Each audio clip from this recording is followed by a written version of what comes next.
Hello and welcome to the One Life Church devotional series where we cover the entire Bible in 20 months. Today's chapters are Jeremiah 13 and Revelation 17.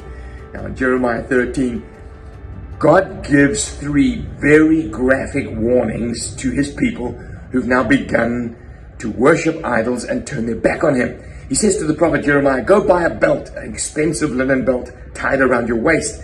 He says, that's how I tie my people to me. He says, now take that belt and go and hide it in the crevice of a rock. Bury it. Then a little while later he says, now go fetch that belt that you've buried in the ground. He gets it and it's ruined, absolutely ruined. And he says, this is now useless. In the same way, I will ruin the pride of Judah and the great pride of Jerusalem. He says, it's not acceptable. It's going to be like you disentangled and unattached from me.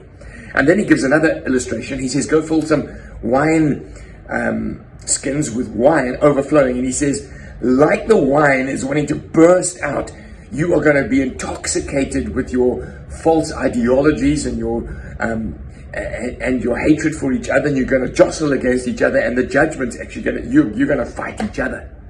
And then the final judgment, it's a very lewd description of a promiscuous woman with her skirt lifted up, and he says you are going to be shamed like that. Anyway, these are sober warnings for people that have turned their back on God. Now, in the book of Revelation, chapter 17, we are at the moment before Jesus returns. And at that moment, chapter 17 describes his judgment and his victory over the worldwide philosophy that is anti-Jesus, the apostate church, the counterfeit spirituality, if you like. And he does so by giving three graphic images. The first is a seductive woman who he calls the great prostitute, or Babylon. This is the counterfeit church. This is the apostate church. This is a worldwide philosophy that is spiritual, but anti-Christ, anti-Jesus. And then the next image is that of a beast. This beast has got 7 heads, it's got horns on it, and we've seen this beast before. This is the League of Nations, the political power that is anti-Jesus. So we have a worldwide philosophy that's anti-Jesus and political power that's anti-Jesus, described by a prostitute and a great ugly-looking beast. And then there's seas of many waters, which is described as the mass of humanity. Let's see how John puts it all together. One of the 7 angels had the 7 bowls, and he came to me and he said, come, I'll show you the great punishment of this great prostitute. So in other words, he's saying, you are going to now witness the destruction of this worldwide apostate heresy that is anti-Jesus. That's what this chapter is all about. He says, with her, the kings of the earth committed adultery, and the inhabitants of the earth were intoxicated with the wine of her adulteries. In other words, this apostate religion, this false spirituality is going to be very attractive, very wealthy, and it's going to be very influential. It's going to take the leaders of the world by storm, which is what we see today, isn't it? We see it's popular to be anti-Christ. It's popular and vogue to set yourself up with your own ideologies. Then the angel carried me away to the spirit in the desert, where I saw the woman sitting on the scarlet beast. So in other words, this false religion sits on, controls the world leaders that are anti-Christ and anti-Jesus. She dominates them.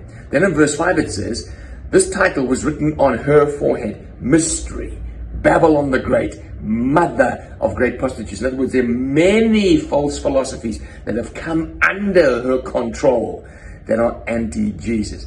Babylon is always a seat of an alternate religion. Babylon is always impressive with its wealth, and so it'll be wealthy, it'll be powerful, it'll be anti-Jesus.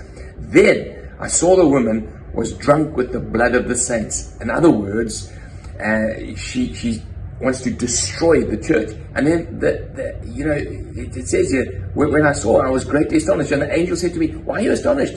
I'm telling you, this is what's going to happen.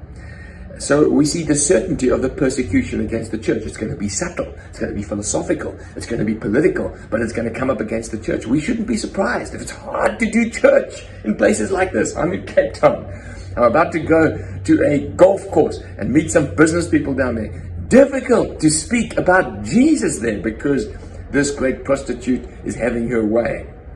Then it says this in verse 12. Then 10 horns you saw, the 10 kings that have not yet received a kingdom, but as in 1 hour they will receive a kingdom. So in other words, he's basically saying that there is another league of nations that have come up. So in other words, more political power is going to come up against the church under the control of this prostitute.